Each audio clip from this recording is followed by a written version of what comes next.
ఓ 10 ఏండ్ల కింద టీవీలు చూడాలంటే ఇండ్లల్లో కేబుల్ కనెక్షనే ఉంటుండే.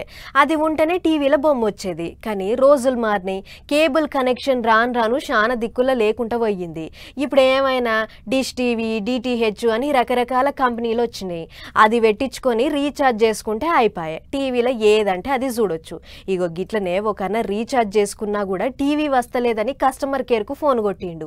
మరి ఆ టెంక ఏమైందో చెప్పే ముందు గీ ముచ్చట జర్ర బాగా ఇనుర్రి. ఇగో గిడ తెరపలు ఉన్న గోడ కానుకొని ఒకన్న మాట్లాడుతుండు కదా. పేరు ధనుంజయ్. నిజామాబాద్ జిల్లా రెంజల్ మండలం తాడ్ బిలోలి అనే ఊళ్ళో ఉంటాడు. అయితే మొన్న ఆగస్టు 25 తారీఖు నాడు టీవీలా కారెట్ అయిపోయింది, జర టీవీలా కారెట్ అయ్యయ్యా అని వాళ్ళ ఇంటోళ్ళంటే 300తోని రీఛార్జ్ చేసిండట. అట్లా పైసలు వేసినాక కూడా టీవీ రాలేదట.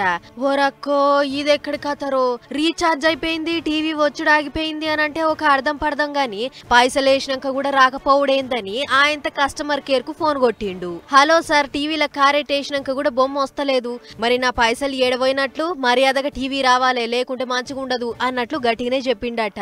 అదిన్న అవతలోడు మరి వాడు కస్టమర్ కేరోడో కాదో మనకైతే తెలియదు గాని మీరేం ఫికర్ చేయకూర్రి, మీ టీవీ వస్తది, కాకుంటే మొదలు మీ పుట్టిన దినం చెప్పమని అడిగిండట. అదిన్న అన్న నిజమే కావచ్చు, మన టీవీ వస్తానికే గివన్నీ అడుగుతుర్రు అని అనుకొని సరే సార్ ఓకే సార్ అనుకుంటా వాడు అడిగిన వివరాలన్నీ ఇచ్చిండట.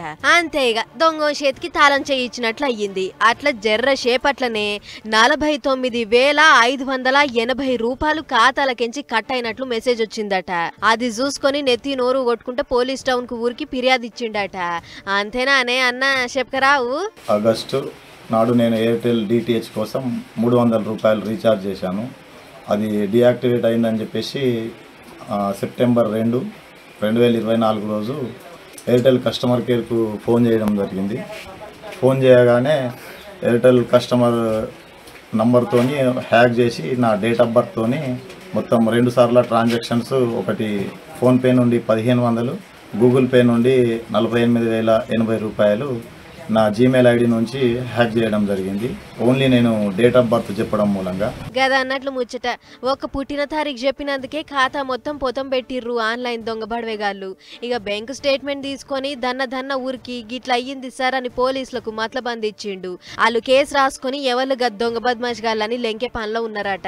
చూసిర్రు కదా ప్రజలారా, మీరు పుట్టిన దినము, OTP, Aadhaar number, pan card number, ఇంకా మెయిల్ ఐడీలు ఎవ్వరు అడగరు. ఒకళ్ళ అట్లా అడిగితే 4 సోట్లు పెట్టి ఫోన్ కత్తిరియుర్రి. అంతేగాని ఎసొంటి వివరాలు చెప్పకూర్రి, గీ అన్నలెక్క ఆగంగాకూర్రి.